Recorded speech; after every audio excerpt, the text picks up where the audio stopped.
Supreme court ने जब पूछा मनीष कश्यप पे एनएसए क्यों लगाया तो कपिल सिब्बल ने कुर्सी क्यों छोड़ दी।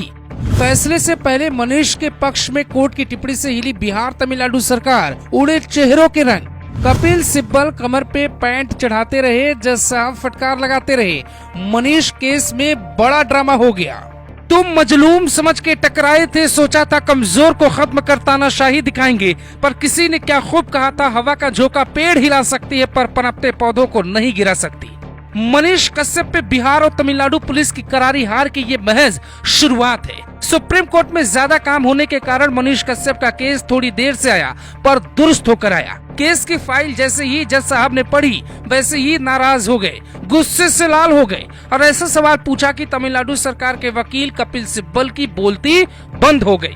सुप्रीम कोर्ट के मुख्य न्यायाधीश DY चंद्रचूड़ और जस्टिस PS नरसिम्हा की बेंच में याचिका पे सुनवाई होनी थी। ये मामला इसलिए बड़ा है क्योंकि कानून के जानकार मानते हैं मनीष पर एनएसए लगाना मतलब कानून की ताकत का गलत प्रयोग करना। पर इसी बात पे जज साहब भी नाराज हो गए। कोर्ट में 30 मिनट तक जो बहस है उसका आनंद आपको भी लेना चाहिए। हम हिंदी में एक एक शब्द को ट्रांसलेट करके आपको समझाते हैं। सुप्रीम कोर्ट के सामने शेर कैसे ढेर हो जाते हैं। कोर्ट के भीतर सुनवाई के दौरान दोनों पक्ष के वकील मौजूद थे।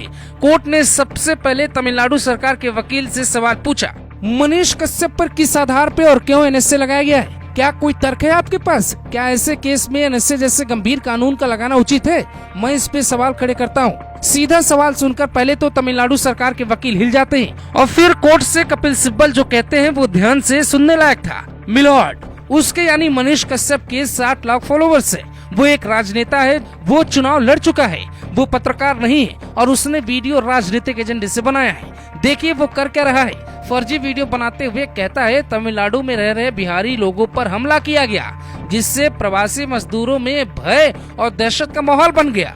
इतना सुनते ही सुप्रीम कोर्ट आरोपी मनीष कश्यप के वकील सिद्धार्थ दवे से पूछता है, आपको क्या कहना है? जिस पर मनीष कश्यप की तरफ से दलील दी जाती है, जज साहब, मनीष कश्यप केस में सभी केस दुर्भावनापूर्ण है। मनीष को राजनीतिक एजेंडे के जरिए फंसाया जा रहा है। सभी केस को बिहार ट्रांसफर करना चाहिए क्योंकि पहला केस पटना में ही दर्ज हुआ था। ऐसे में तमिलनाडु पुलिस हिरासत में कैसे ले सकती है?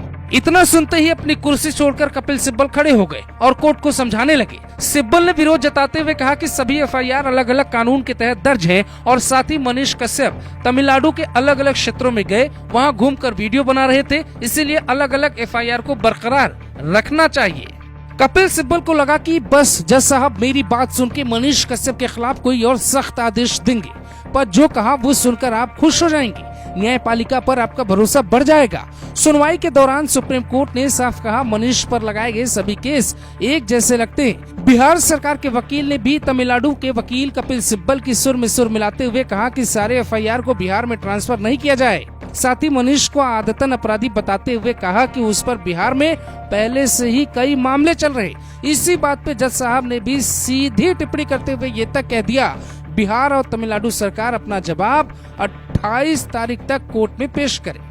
इसी बात पे जज साहब ने भी सीधी टिप्पणी करते हुए ये तक कह दिया कि बिहार और तमिलनाडु सरकार अपना जवाब पहले पेश करे और बताए कि एनएसए क्यों और किस भावना से लगाया गया। 28 तारीख को अब सुनवाई होगी, दोनों सरकार अपना जवाब पेश करे और आखिर में कपिल सिब्बल को पैर पीछे खींचना पड़ा। कोर्ट रूम में मौजूद अन्य वकील और सहकर्मियों के लिए एक जरूरी बहस का हिस्सा था, क्योंकि कोई सरकार अपनी ताकत का गलत प्रयोग कर किसी को जेल में रखने के लिए एनएसए या UAPA लगा दे तो कोर्ट का फैसला और उसकी टिप्पणी मायने रखता है।